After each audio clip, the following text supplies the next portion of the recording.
এই রেসিপি দেখলে জিভের জল আটকানো খুবই কষ্টের, কারণ এটা শুধু একটি রেসিপি নয়, এটা স্বাদের রাজ্যের রাজা। আপনার হাতে যদি 10 মিনিট সময় থাকে তাহলে এই মজাদার স্পাইসি রেসিপিটি তৈরি করে নিতে পারবেন, তাও আবার আপনার ঘরে থাকা উপকরণ দিয়েই। টক ঝাল স্বাদের এই ভেরি স্পেশাল রেসিপিটি একবারটি খেলে মন ভরে না, তাই বানানোর সময় একটু বেশি পরিমাণেই বানাবেন। তাহলে ভিডিওটি না টেনে দেখতে থাকুন, কারণ দি ফ্রেশ ফ্লেভারের আজকের আয়োজন ভাইরাল চিলি অয়েল নুডলস। আসসালামু আলাইকুম, আমি মোহাম্মদ ফেরদৌস রহমান আছি আপনাদের সাথে, আর আপনারা আছেন দি ফ্রেশ ফ্লেভারে।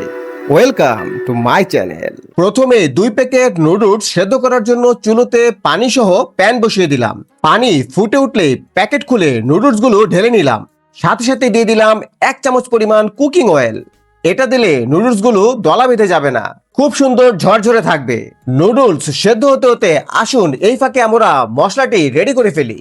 প্রথমে নিচ্ছি 1 প্যাকেট চাট মশলা, তার সাথে নিচ্ছি 1/2 চামচ কাশ্মীরি লঙ্কার গুঁড়ো, 1/2 চামচ সয়া সস, কুচি করে কেটে নেওয়া একটি কাঁচামরিচ, 1/2 চামচ চিলি ফ্লেক্স, 1/2 চামচ সাদা তিল, 1/2 চামচ রসুন কুচি, 2 টেবিল চামচ পেঁয়াজ পাতা, 2 টেবিল চামচ পরিমাণ একদম গরম কুকিং অয়েল।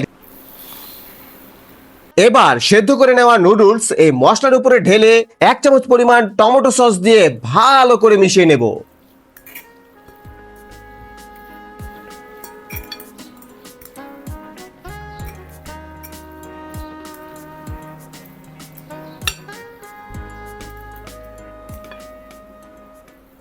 মেশানো হয়ে গেলে একটি সেদ্ধ ডিম মাছ বরাবর কেটে এই রেসিপির সাথে পরিবেশন করব।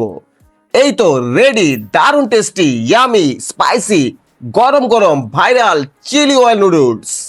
সকাল বিকাল কিংবা রাতের ডিশে যখনই মন চায় ঠিক তখনই তৈরি করে খেতে পারবেন এই মজাদার রেসিপিটি।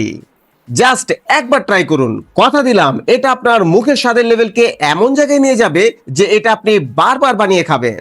তাহলে কেমন লাগলো আমার এর আজকের রেসিপি কমেন্ট করে জানাতে ভুলবেন না যেন। আর বেশি ভালো লাগলে চ্যানেলটি সাবস্ক্রাইব করে ভিডিওতে একটি লাইক এবং শেয়ার করতে ভুলবেন না যেন। তাহলে আজ বিদায় নিচ্ছি, দেখা হবে নতুন কিছু নিয়ে। ততক্ষণ পর্যন্ত ভালো থাকুন, সুস্থ থাকুন, নিরাপদে থাকুন, আর দি ফ্রেশ ফ্লেভারের সাথে থাকুন। আল্লাহ হাফেজ।